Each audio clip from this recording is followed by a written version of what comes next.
start by greeting all the members of the media. Good afternoon, ladies and gentlemen. We know how difficult this game is. Of course, it's a continental final and it's the second leg.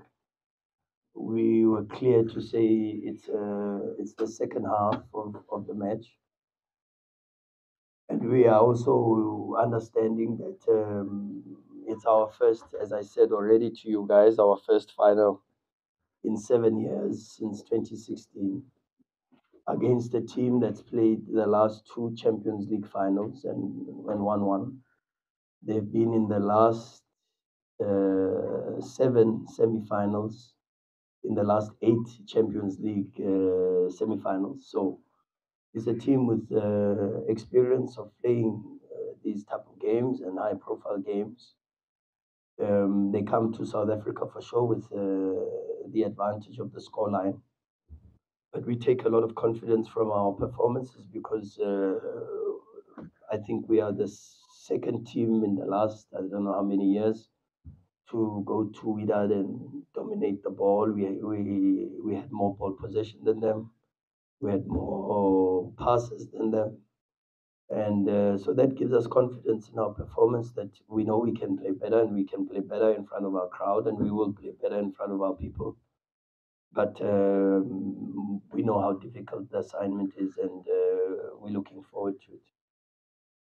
Thank you very much, Coach. Shishi, from your end, just from a player's perspective, approaching this particular game, your thoughts ahead of Sunday's match? Yeah, greeting to everyone.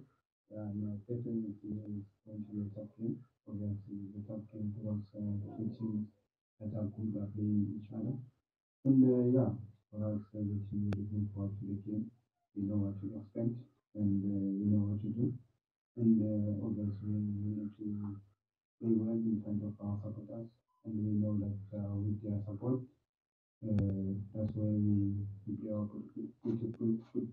beautiful football and try to win the game.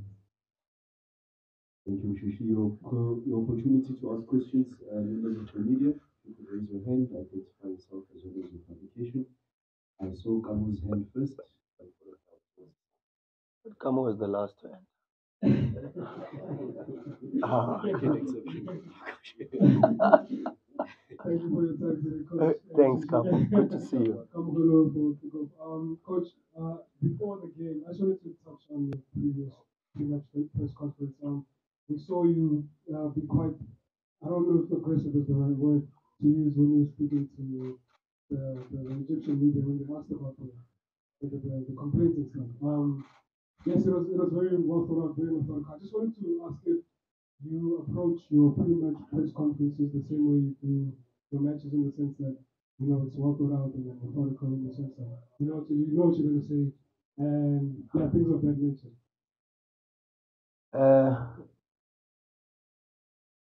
Yeah, the one thing I try is there's an old adage and I've got it. I shared with the players. I get it from listening to all these people, and I think it's one of Oprah Winfrey's, or maybe even Cristiano Ronaldo, if I'm not mistaken. But it's a very famous adage that says, "Luck is when preparation meets opportunity." And so I always just try to prepare myself for everything that I know I have to do. So I know I have to deliver a team talk to my players, so I prepare that for that. I know that I have to deliver a training session, so I prepare myself for that. I watch the games, I watch the sessions, I watch and make sure that I'm prepared. I know I'm going to have to sit in front of the press, and so I prepare myself for that, and that's what I try to do. I'm not always in that space, of course, because sometimes the questions in the presses are a little bit different to what you prepare, and then you've got to think a little bit on your toes. But that's like the football match. Sometimes the game plan doesn't go exactly the way you guys had thought it would, and then you've got to come up with solutions. And this Champions competition, the AFL has shown us how many times against Petro we had at halftime we had to switch and change and find solutions.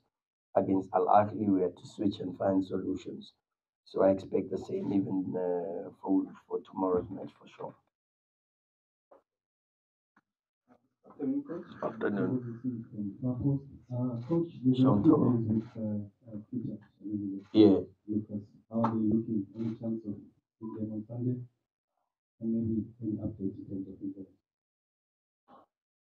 No, well, you see that the thing is, it's too early for me to say anything because I've still got another training session tomorrow. So it's too early to say. The medical department is doing such an amazing job, but of course, players respond differently to the recovery protocols, and we just have to be a little bit more patient. We'll see. I think I've got one more training session tomorrow to have a look and to see, and then I think together with the rest of the technical staff we'll make a decision. But I think the list is still the same. It's still the same players that were out injured. They still at the same stages of their rehabilitation as we went into the first leg. Coach, well done on getting this far, Coach. Thanks. So The coach that came before you now, he was saying he likes playing against you because it's football against football. But because they're leading 2-1 in their way, how do you expect them to play on Sunday? And how different is this with that team from the one you faced last season in the Champions League because they've got a new coach? Can I ask the captain also? And just for the captain, we've just had an injury update now. Captain, you've sacrificed yourself in this tournament, playing maybe where the strikers have been playing. How do you feel about that, and how is that adjustment been for you?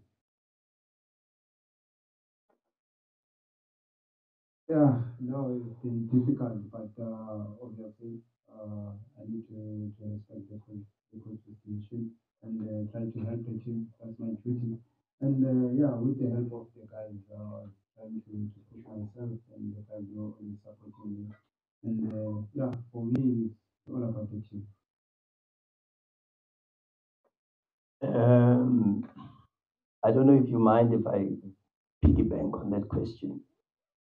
And I think Themba Zwane has come under a lot of undue criticism for the performances. And in my opinion, I think he's been fantastic. I'm asking a 34-year-old to play in a different orientation. So imagine for the last 10, 15 years, he's playing as a 10. At 10, his orientation of the pitch is this way towards goal. And now all of a sudden the coach says, "Hey, I need you to play as a 9." So his orientation is his back is towards the goal. And for a player of his magnitude and his stature, the leader, the profile, to humbly accept to play in a different position and to be asked to do different things that he normally wouldn't do shows the amount of humility, but also shows you the character. Now you probably understand why over the last what is it, 12, 13, maybe 14 years, he's been one of the best players in South African football. Because of his human qualities, and I think he's been amazing. I think he's really he's run his legs off. He's helped with certain defensive organizational schemes that we set up. He's helped with certain movements also to try to create space and try to create situations where we can develop chances. And of course, it's not his position, and so he's not going to be a specialist in that area. But because he's intelligent enough, he can navigate and find himself in situations, and I have nothing but the utmost respect for Mshishi, because not only is he a demonstration that you've got to be a top human being to be a top footballer, but he's also demonstrating that you don't have to be loud and aggressive to be a leader. You can lead through practically demonstrating by performance, by effort, and by being a positive influence on not only your age group, but even with the younger ones. You must see how he interacts with Mabena, and he interacts with Maseko, and his influence on Cassius last season. A lot of people thought I helped Cassius improve. Shishi helped Cassius improve more than I did. Shishi has helped Peter improve more than I have. I can tell you that 100%. So, an amazing human being, and I really think that some of the criticism has been extremely unfair, But that's football, Football, everybody is entitled to their opinion, and that's just my opinion on Mshishi's performance. On the question, football versus football, yeah, I think the first leg was a very very good game. I think the profile of our team is slightly different. We try to win away from home as opposed to maybe in the past where as Mamelodi Sundowns we try to go with a damage limitation type of approach. And I thought we were quite unlucky with the result because I thought first half, apart from the own goal, I didn't really feel that we could concede, and we had a lot of control. Okay, they scored the goal from a mistake, and a mistake, not the own goal. That happens in football, but there was a structural mistake that happened, and we've analyzed, we've spoken about it. But I thought we were really, really in control in a very difficult space. The atmosphere, it's very difficult there. It's probably I can say to you, it's probably the for me with the experience a little bit now of Champions League. I would say that going to play against TP Mazembe, going to Casablanca, and going to Cairo are three of the most difficult places to go to because you feel, and Casablanca is probably number one in my opinion, and tied very closely with Congo. But for the players to perform the way they performed, and that second half where we put Wydad under a lot of pressure, and then to get the equalizer, then there's a little bit of a disappointment to concede 4 minutes later, after working so hard, and again also from a mistake that we made. So yeah, I thought we were good enough for at least a draw, in my opinion. And but okay, it's football. Now we have to take the 2-1 and try to find the possibilities of dealing with the game. How do I think the game is gonna go?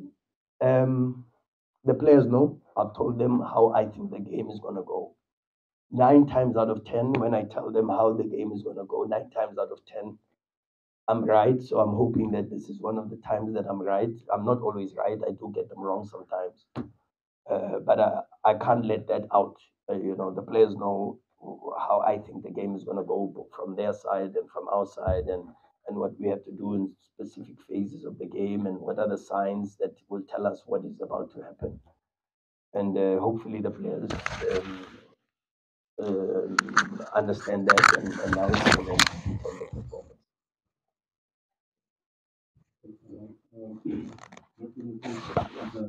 Afternoon, Kens.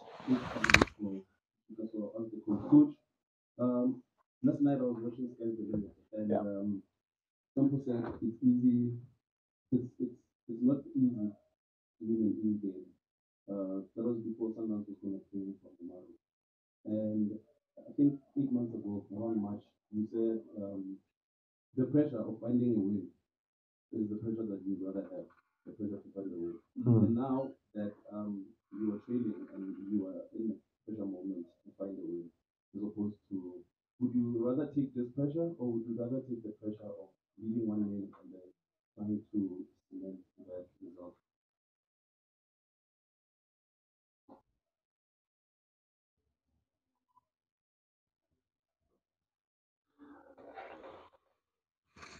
Pressure is a privilege, and I think the outlook on it is that of course, with being involved in football, you've always got pressure. It's worse when you're at Sundowns because the pressure is you've got to play well and you've got to win.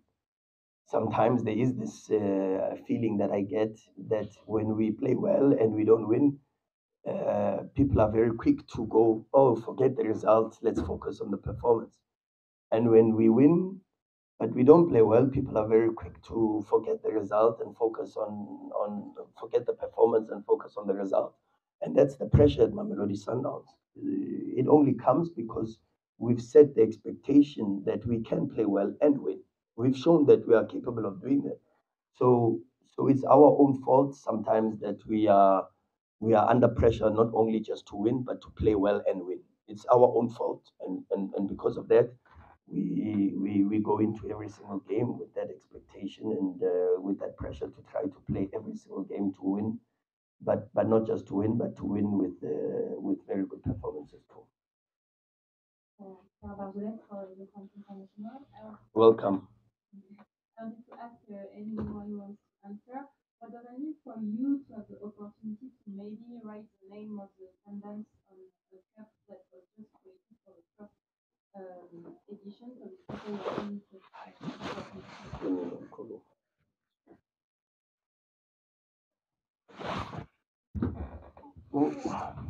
Well, it's just a great privilege, you know. It's a great honor, number one, just to be involved in a continental final. A continental final means you've worked very, very hard, especially this trophy was eight of the best teams on the continent in terms of rankings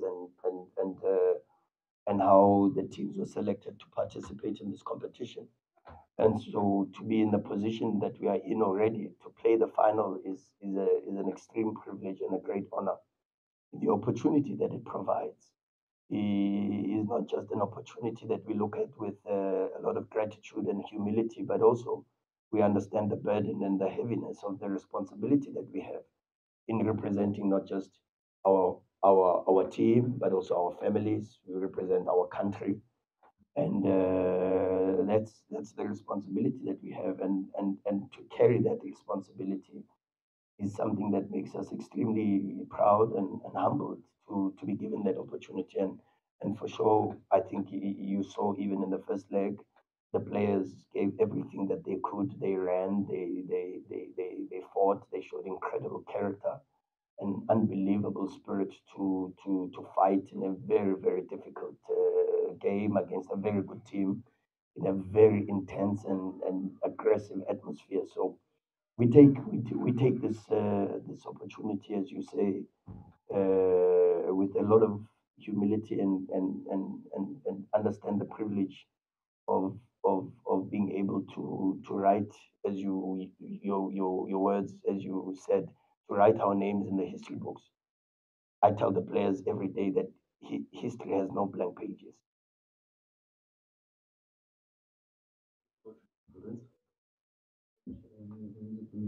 Hi, Lawrence, and congratulations on your marriage. Um, I think that the AFL is a future for continental in Africa and perhaps for cross the Champions League slowly and for Shishi competition. So we believe in side really knowing that Japan will be on the pitch together.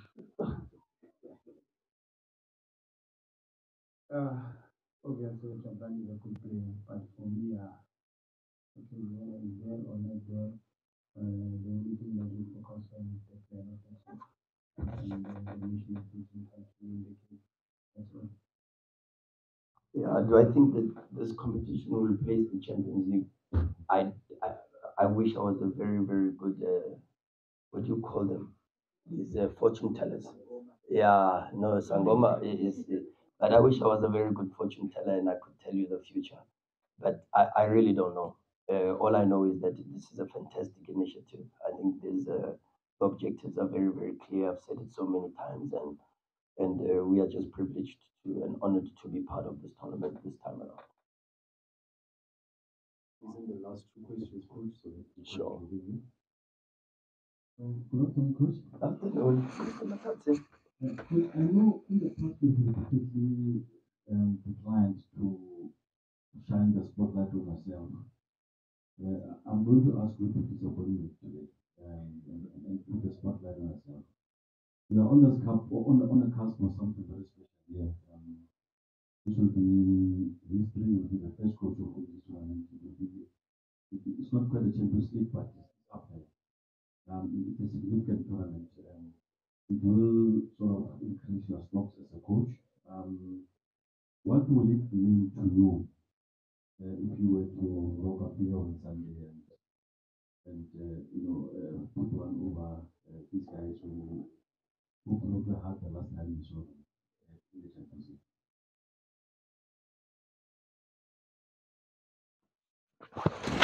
I'm sorry not to disappoint you because I think I'm and as you say, I always say it. I say it to the players. I say it to you guys in the media. It's not like what I say to you. I don't say to the players. The game of football belongs to the players. We are just there to support and to facilitate, to help improve the players, to improve the performance of the team, and try to help the players. And so my answer to your question is it would mean the same to me as it would mean to Shishi and the rest of the group and the entire Mamelodi Sundowns family because I'm part of the family. I'm a mere employee of an organization that wants to win and succeed in a game of football. And so, yeah, it would mean the same to me as it would mean to the rest of our people in the team.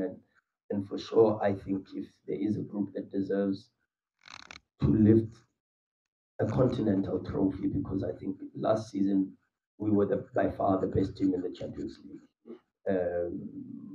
But you don't always get what you deserve in life. You know, life is unfair, and we all know that life happens to each and every single one of us. And so the feeling we had after the Champions League was that it was unfair for us not to even at least be in the final after such a very good run in that competition. And I think after everything that this group has done and the growth and the development that they've made, the sacrifices and the hard work, their loyalty and honesty to each other, their sense of brotherhood, their hard work on the pitch, and the type of football that they play, I think if there is a group that deserves to to have some form of continental silverware, it is this group. Squeezing the last question, coach, and then we'll call it a day.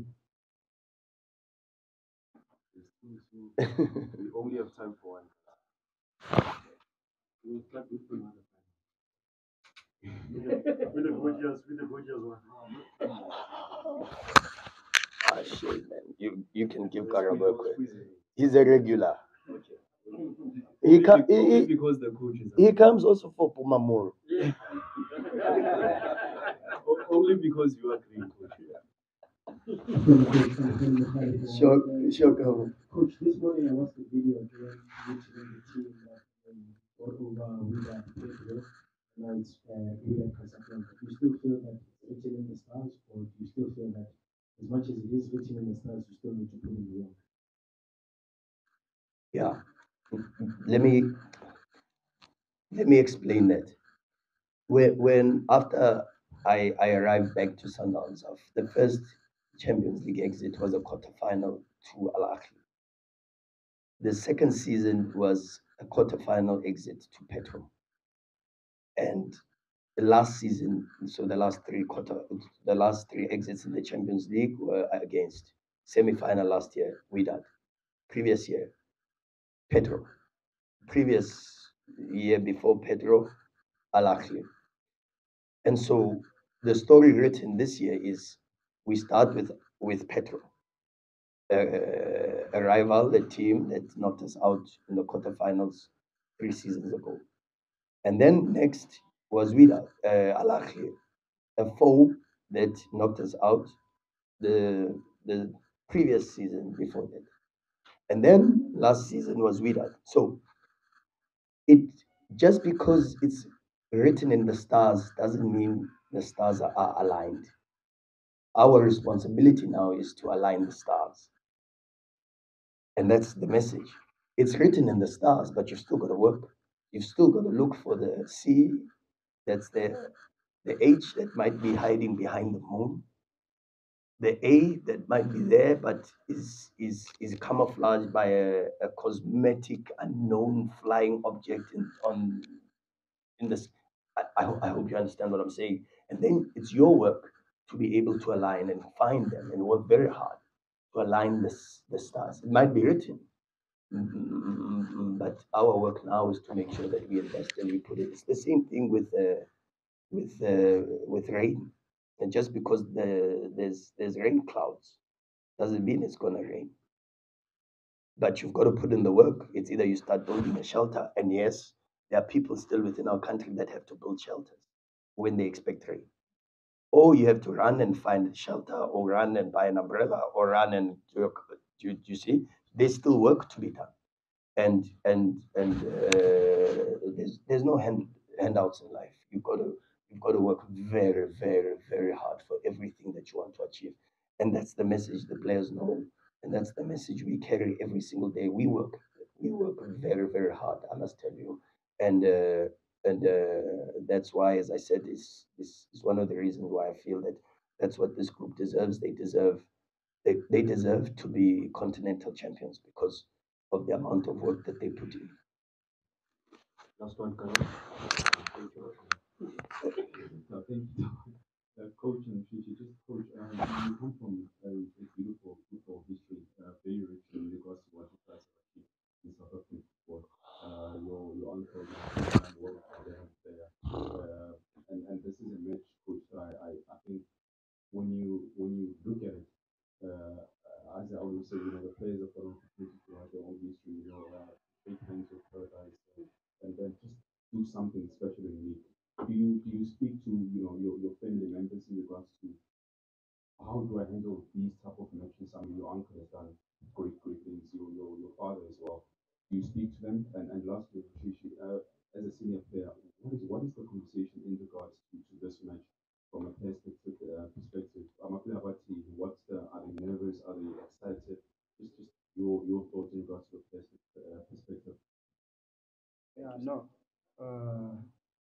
Us as players, obviously, we're excited, because we understand the culture of the team. The culture of the team is to win trophies and make history. So that's the talk amongst the guys in the changing room. We just wanna make history. We just wanna put our names there. And yeah, that's what keep us on going. And yeah, we're looking forward to the game. It's very strange that you asked me this question because just a couple of days ago, just so you know, both my father and my uncle are my coaches. So whenever I see a phone ringing and it says Brajay, I know it's a coaching course. When I see it says KK Sono, I know it's a coaching course. So so I'm privileged that I have their experience and the work that they've done, and I can rely on them to give me a lot of advice and a lot of information about how to deal with certain things, etc., etc. And why I say it's funny is because the very same family. I was saying to my mother the other day. I said, uh, I so wish that my late grandfather was still alive, Skara Sono, because because I think I would have gotten more advice from him because of the type of role he had at Pirates, and at that time when there was no coaches, the captain was literally the coach. The captain was the guy that recruited the players. The captain was the guy that carried the cones and the balls and the things stayed at his house and he brought them to the training. That's the information I get. And I so wish sometimes I said to my mother sometimes if God were to grant me one phone call, it will probably be either to my late grand or to my late grandfather. It's actually the discussion I had. But it's not about me. I'm also privileged enough that I sit in a position where I can rely, number one, heavily on not just my family to give me support, but I can rely on the experience and the quality of a technical team that's got a coach Manova, a coach Wendell, a coach Michael, and they have incredible experience in African competitions, great expertise in football, and provoke my thinking. We've got an unbelievable group of analysts with Gulam, with Sbu, with Dale, and Mario. These people work tirelessly to give the players so much support. And the rest of the technical staff with the people that are working with the players, the biokineticists, the physios, and the rest of the departments, from the kit managers, the communication managers. We've got a very extensive technical team, and therefore it would be extremely selfish of me to only think about myself in these moments. This is a team achievement. It is an opportunity for the entire team and for everybody involved in this football club. And that should be the focus, and not to focus on myself, but to focus more on how can I help and play my part. And even if it's just 5% or 2%, how can I give 100% of my 5% in helping this group win the final on Sunday? Coach, thank you very